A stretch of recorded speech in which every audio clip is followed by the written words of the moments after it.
This is the Bag of Devouring, a cursed item from Advanced Dungeons & Dragons 1st edition, later revised for 2nd edition, and then again for 5th edition. In original AD&D, the Bag of Devouring is a strange and evil magic item, sometimes referred to as the Stomach of Madness. This sack is a cruel imitation of the much sought-after Bag of Holding. For those unfamiliar with that magic item, a Bag of Holding is a wondrous magic item that allows the owner to store and retrieve items without limit, provided the weight doesn't exceed 500 pounds or more than 60 for cubic feet. In other words, you couldn't stuff a 1-ton elephant into it, but you could put a human-sized ogre or a 500-pound hippopotamus inside, with plenty of room to spare. By contrast, the Bag of Devouring is not so generous. When one is found, it may appear to be a well-crafted bag of holding, but over the course of days, weeks or months, depending on how many items are stored within,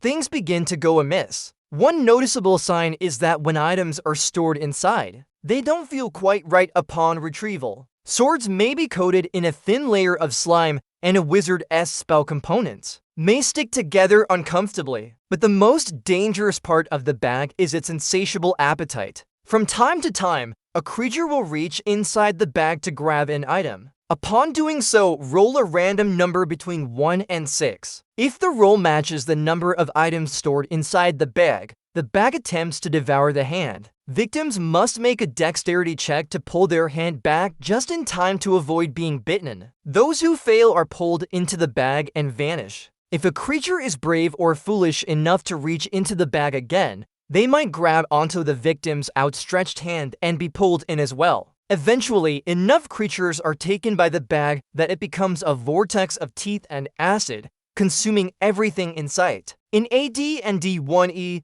the bag was considered a very powerful trap, but even more dangerous were the magical properties of its digestive tract. You see, the internal space of the bag was linked to a pocket dimension, perhaps to the gut of some hellish creature on another plane of existence. Whatever the case, anything pulled into the bag was not destroyed, but instead teleported to this extraplanar space. There, they would be utterly defenseless against whatever horrors lay in wait. To make matters worse, the bag was extremely difficult to destroy. To remove the curse, one had to locate the extraplanar nexus point, which was no easy task. With all of that in mind, the Bag of Devouring was a staple of old-school D&D's love for gacha items. This was an era of gaming where treasure hoards were filled with such deceptively dangerous trinkets, and where treasure maps led to deadly dungeons. Magic users especially dreaded coming across a Bag of Devouring since the teleportation triggered, regardless of whether or not the target was carrying any magical items. But now it's time to look forward, and in 5th edition,